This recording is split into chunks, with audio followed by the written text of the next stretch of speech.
Hey guys, I just wanted to thank you for all your love and support and your prayers. And I'm still in the hospital, so I just wanted to share two little stories. What happened was I went in to have my kidney, the remaining of my kidney removed, and they ended up having to remove a spleen and partial pancreas. The pancreas had a large tumor on it, but the spleen was connected all in there because of scar tissue. So anyway, I went home. I was home for 2 days, and I was in such excruciating pain. I had no idea what was going on. And finally, my I guess it was my second day home. It was during dialysis, and I said, "Man, you have to take this off. I got to get to the hospital." So I went to the hospital. Went to my local hospital, just they could evaluate because it was a little closer to my house, and then from there they took me in an ambulance to Jefferson Hospital, is where I had my surgery. So anyway, what was happening, and I never even realized it, was that my bowel was like, it was at .9, which was like 1% of being away from being, I forget the word for it, where it just busts, and it's very, very, very serious. And that's how full, I looked like I was 6 months pregnant. That's how full of gas I was. So one of the procedures that they do is shove you have to be, I'm still like wearing off of the medication. I can't think of words. They shove a tube up your butt. And I'm like, well, first they wanted to shove a tube down my nose, and I'm like, no way, you just took it out. And they said, well, then we're going to have to do the other.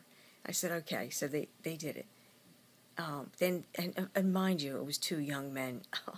I was like cracking jokes.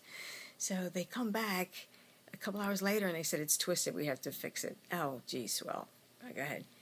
Then it falls out, and then I'm like, you're not putting that in my butt again. So then the doctor came in, and she said, you don't have any idea how serious this is. You're, I can't think. But anyway, my bowel can explode. So they were going to do this other procedure, and this procedure is that they give you an IV, and this medicine compresses your abdomen, right? And makes you force out all of that gas. And then there's somebody standing right there with a needle, just in case of like heart failure, because it's so hard, hard on your heart. So anyway, this is all getting ready to be done, and my husband's coming right from work a little early to be with me. And I was knocked out. I didn't even know that I was asleep. That's how knocked out I was, okay? I wake up, there's this doctor, this tall doctor standing there, puts on this big bright light, like, poof, and I'm like, I see my husband walking around, pacing, wiping sweat off of his forehead. It was like out of a movie, like, the wife's gonna die, what am I gonna do? And I look at his shirt, and he's like soaking wet, and I have no idea how long he was standing there. And I look up at the doctor, and I'm like, you look like some doctor from a TV show with this bright light shining on you, and this is like some TV show, and he's like asking me all kinds of questions, like, what is your name? I didn't know my name. I was cracking up. I'm like, I can't, it's Anna. I don't know what my name is. I was cracking up the whole time. And he goes like, where do you live? And then he said, who's your president? And I started laughing. I'm like, I know where I am now. I said, Obama. And we just started cracking up laughing. Anyway, it was so funny. So from there, I went to have this test done. Let me tell you, I'm sharing this just so people have an idea what people that have bowel obstruction go through and how serious it is. They literally had me sitting up on this bedpan, getting ready. I felt like I gave birth to a child. I will tell you that. I absolutely gave birth to a child. And then he started to put the medicine in, and my stomach was contracting and contracting, and I'm like, I was in the most serious pain I've ever had in my whole life. I'm telling you, my stomach was so cramped up, and it's like I could hardly breathe, and I could just, at that point, I could just put my mind right towards God, because I'm thinking, now I know what they're saying with this needle in their hand, and and how serious this whole thing is. And they, of course, they were expecting a cloud of bowel movement spreading out through the whole room. They had me all covered up. It was so funny. And really nothing. Gas was pretty much was all that came out. But then it was like, you know, we're done now. And that stays with you for a little while. That horrible, horrible pressure. And you just have to keep bearing down and bearing down. So they felt that that was successful. And then, you know, with suppositories and no food or water, I was just allowed to wet my lips. I was on saline for a while, and I took that off, so I didn't have anything for 2 days because of dialysis. They also have to keep track of your fluids with it.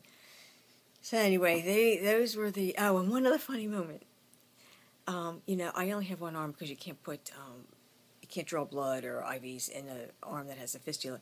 So my right arm is like depleted, okay? So they get this...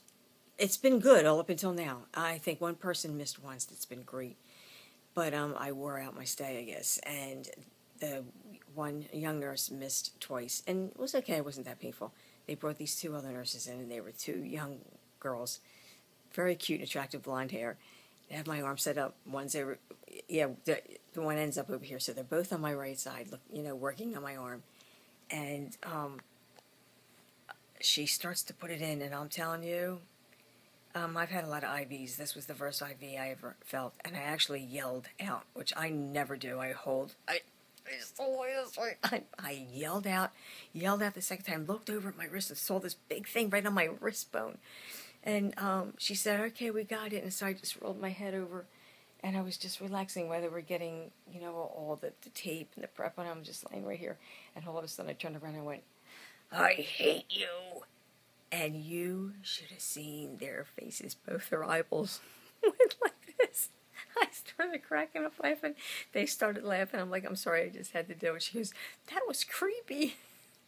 So there were the funny moments. And sorry my hand is in the way. I can't, don't worry about this video. It's an update, okay?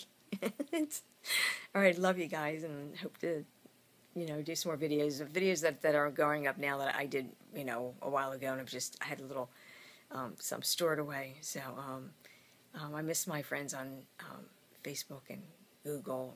So, I'll be seeing you guys soon. Love you. Bye.